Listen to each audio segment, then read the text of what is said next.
Mini গার্ডেনে সবাইকে স্বাগত। ডালিম বা বেদানা বা আনার গাছ। এখানে এই যে ডালিম গাছটা হয়েছে, এখানে তো প্রচুর ডালিম ধরেছে। এত বেশি ডালিম বা ফল ধরার গুরুত্বপূর্ণ বিষয়গুলো হলো, কেন এত ফল এলো গাছে, এর সার প্রয়োগ, এর যত্ন, এর পরিচর্যা, আজকে সব কিছু বন্ধুরা তোমাদের জানাবো। তাহলে তোমাদের গাছেও এই রকম এত সুন্দর ফল ধরবে। এখানে ডালিম হয়েছে টুকটুকে লাল, আর প্রচুর পরিমাণে ধরেছে। আর তো ফুল ভর্তি হয়ে গেছিল, ছোট ছোট কুঁড়িও ফুল এখন ফলে পরিণত হয়েছে, তার সঙ্গে সঙ্গেও ফুলও হচ্ছে। এখানে এটা কিন্তু আমার একটা দানার গাছ, বীজ থেকে চারা তৈরি করে এই গাছটা রোপণ করা হয়েছে। এখানে একটা 20 লিটার ড্রামে, জলের ড্রামে বসানো হয়েছে, গামলায় 20 লিটার জলের গামলায় বসানো হয়েছে।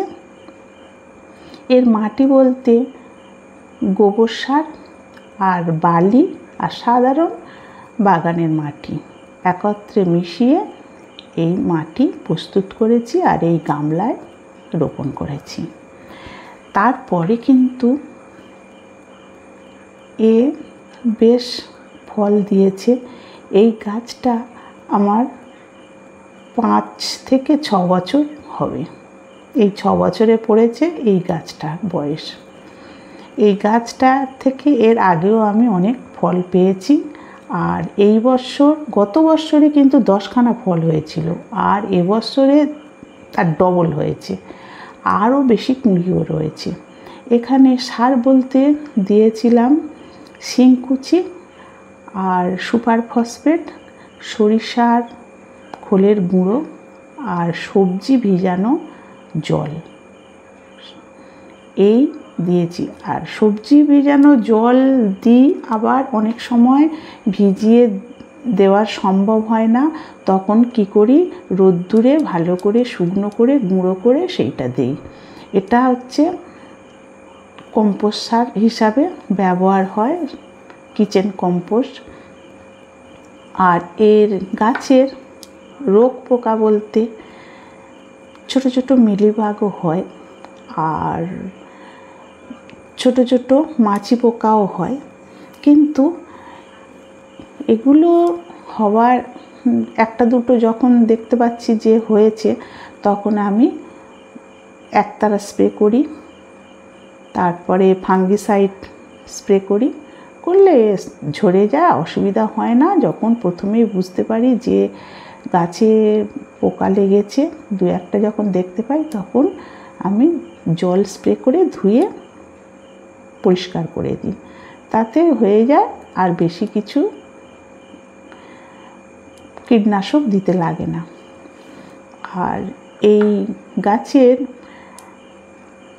খুব গুরুত্বপূর্ণ বিষয় হলো, এত ফল ধরার কারণ যেটা বুঝলাম আমি, এই গাছের যে ডগা, যেমন এটা আমার ছোট টব, এই টবে এটা আমার 1 বছর হয়ে গেছে এই টবে গাছটা লাগিয়েছি। এটাও দানা থেকে গাছ, আমি কিন্তু কোনো চারা বাজার থেকে কিনে আনিনি, দানা থেকে গাছ হয়েছে। একটা ছোট 6 ইঞ্চি টবে রয়েছে, আর এর গোড়ায় ছোট ছোট ডাল কোচোচ্ছে, ওই জন্য কেটে তুলে দিচ্ছি।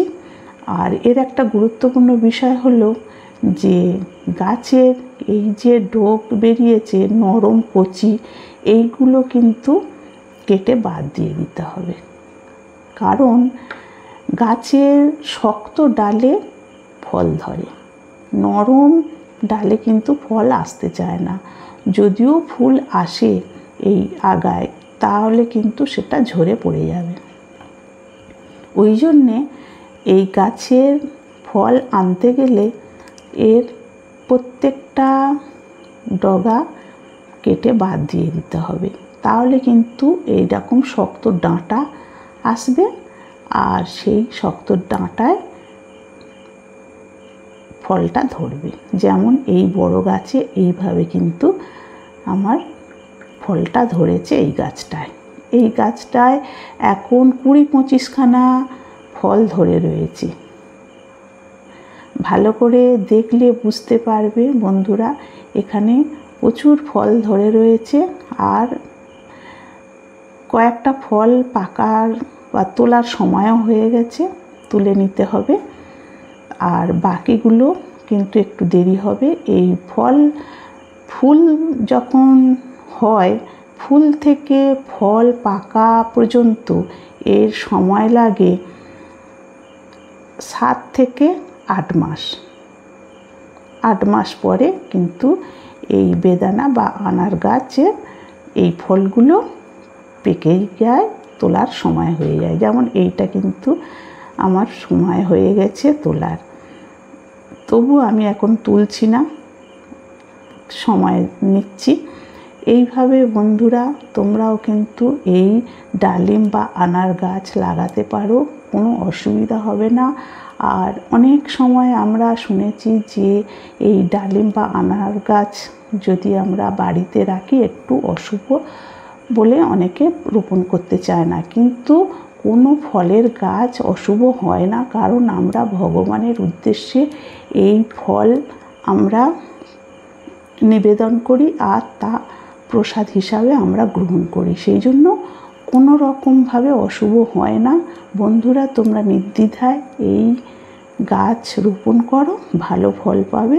এই গাছ আমি অনেক দিন ধরে রোপণ করছি, 6-7 বছর আরও বেশি হয়ে গেছে। আরও আমি গাছ লাগিয়েছি, এই গাছও রয়েছে, ফলও হচ্ছে, কোনো অসুবিধা নেই, সবই সম্ভব। আর এই সব গাছ, ফলের গাছ শুভ ফল হয়, কোনো দিন অশুভ হয় না। তোমরা সবাই এই গাছ লাগাতে পারো, খুব ভালো ফল হবে। বন্ধুরা আমার এই ভিডিওটি ভালো লেগে থাকলে লাইক, শেয়ার, কমেন্ট করবেন, সাবস্ক্রাইব করবেন আর আমার পাশে থাকবে। Thank you.